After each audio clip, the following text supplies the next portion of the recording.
this case. Ms. Fleming has a balance of $4,298.39.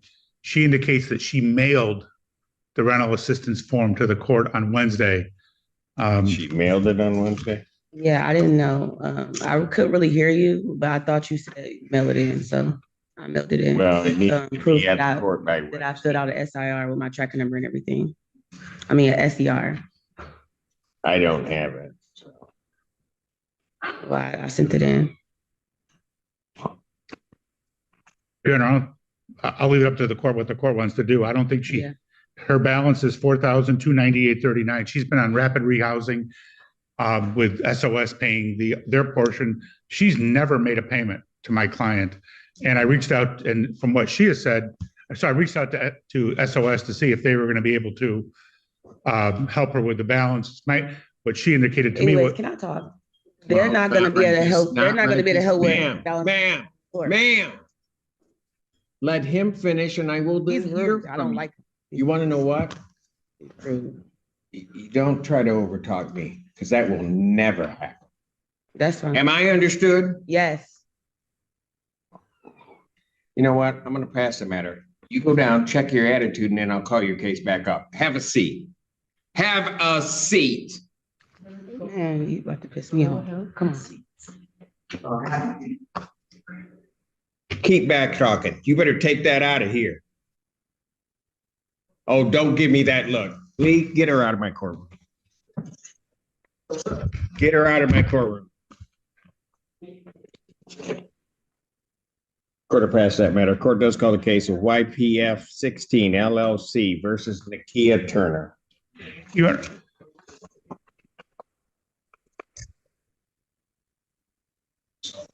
Honor, I'll wait for it. That just messes up my whole day. Everybody else is going to have a hard time with me now. You know, I was in a good mood, and then it's just going to take one person. It just takes one person that just messed up my whole attitude.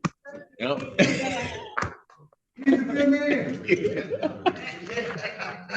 Nakia Turner, parties have returned. Mr. Terry, you were in the middle of your statement, sir.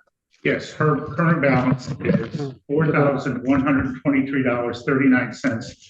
Court costs of $175 for a total of $4,298.39. She's been in rapid rehousing where SOS has been paying her portion and she's supposed to pay the rest. She has never made a payment. I reached out to SOS. They tried to reach out to her, and it's my understanding that the rapid rehousing ends at the end of July. So in August, she's going to be responsible for the whole thing herself. She hasn't filed a rental assistance form. I don't think there's a tribal issue of fact. We would ask the court for a judgment. All right, ma'am, what did you wish to say? Anyways, like I was saying, SOS was paying my rent for 3 months without me having to pay anything. Like I told Ms. Terry through SOS that I ended up losing my job, and I wasn't able to pay nothing at the moment, and I'm just now getting a job, and I wasn't able to pay nothing until today.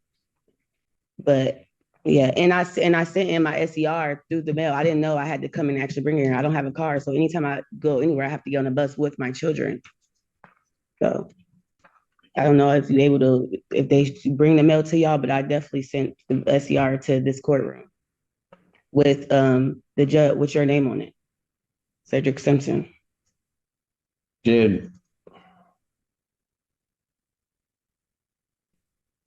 But SOS doesn't stop. She said that I already filled the paperwork out yesterday when she came. They pay August, but after August, I won't be getting no more help from SOS. But I reached out to Hawk. They're able to help, and I did do an SCR with my caseworker, and I have an appointment with my caseworker on Monday for help, so I can get help with my rent. And I'm able to pay altogether $900 today, but that's all I can afford.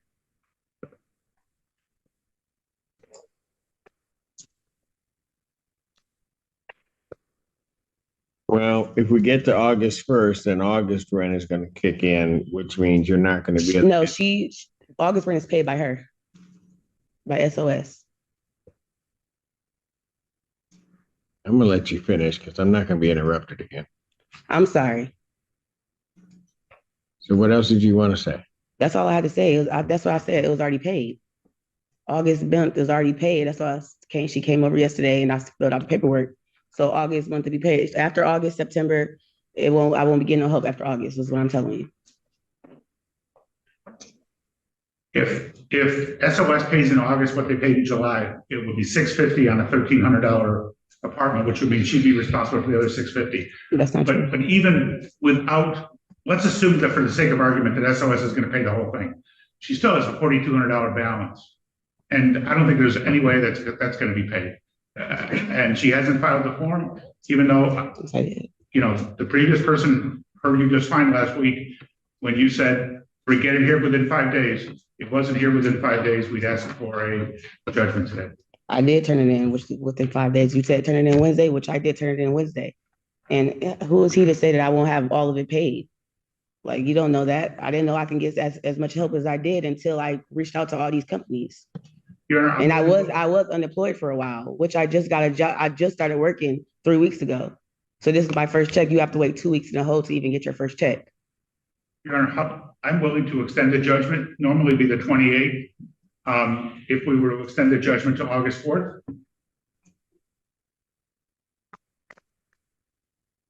There's no tribal issue for this court in regard to this case. I'll grant a judgment court possession with the redemption amount of the $4,298.39 with a writ to issue August 4th, 2025. Thank you. Can you tell me exactly what does that mean? I just issued a judgment, the 429839 will need to be paid on or before August 4th of 2025. I've done it that way because if I grant an adjournment in this case, quite frankly, whatever the dispute is with the August rent would be added on to this figure, which I was trying to say earlier. Yeah. So it's a benefit that if you can find the funds to get this paid, you only have to pay this amount. Does not include anything for August. Okay. All right. So you have to the 4th to get it paid. Yeah, but last thing I got to say is that when I talked to my SOS worker, Ms. Terry, our agreement was for her to pay the full amount because she know I'm not going to be able to pay the full amount. The money that I have now is going to be towards to the money I already owe. So August is already going to be paid. Like the full amount is going to be paid, so I won't have to worry about August. Maybe you're not hearing me. I'm hearing what you said. The judgment, I'm not dealing with August. I know that. I'm just let you know for sure that's going to be paid. That's all. But thank you. Have a nice one. Thank you. Jesus. People with roads.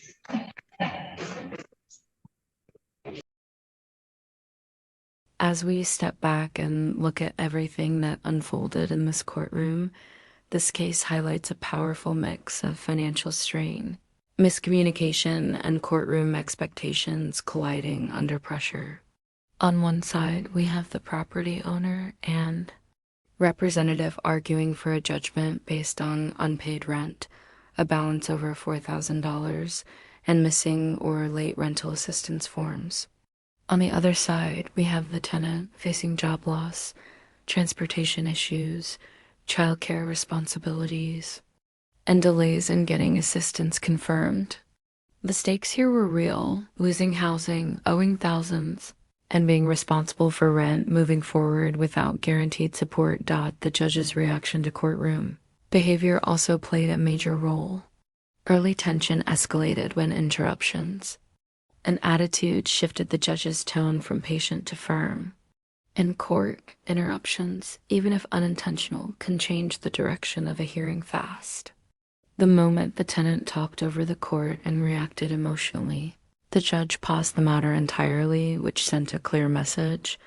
In this courtroom, tone, respect, and timing can determine how the rest of the hearing goes. It's a reminder that the law isn't just about facts. It's about presentation, credibility, and how those facts are delivered.